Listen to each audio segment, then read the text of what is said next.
Nakoy isyo simple lang. Ang usa ka nasod na anay pundo niya gold.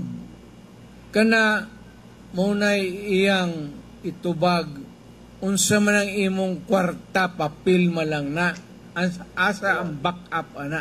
Mayong kadayon niya ang among gold reserve.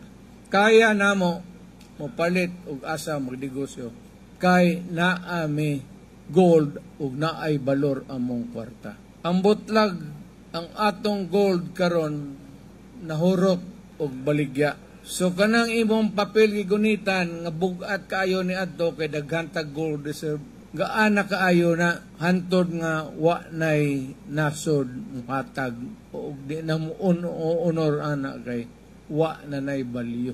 Ang unang gikawat ni Marcos ang atong gold reserves. Sige, mobitaw lang ni ako. Actually, suko ko putang ina nila.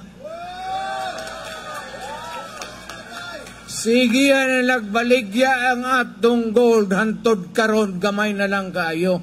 So unsao na lang pagtindog ang atong ekonomiya pag-abot sa panahon masirip nila nga wala na tay back up sa atong kwarta. Importante na tanang nasod na ana, mungulit sila gold kita nato, muni among pundo, o muni balor sa among kwarta, nawala na kay gasigihan o baligya. Wa ta mahibaw pilay baligya o kanosa. Muunay na kong putang inan diha nga wa ta mahibaw.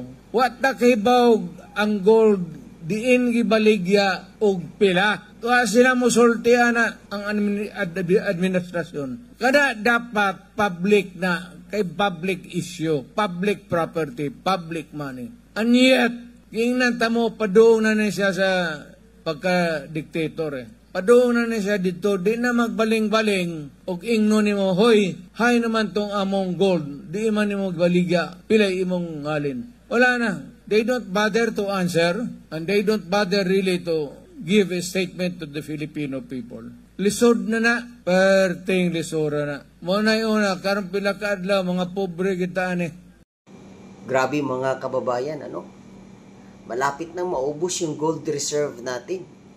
So siguraduhin talaga natin sa eleksyon ngayon, dapat PDP straight tayo.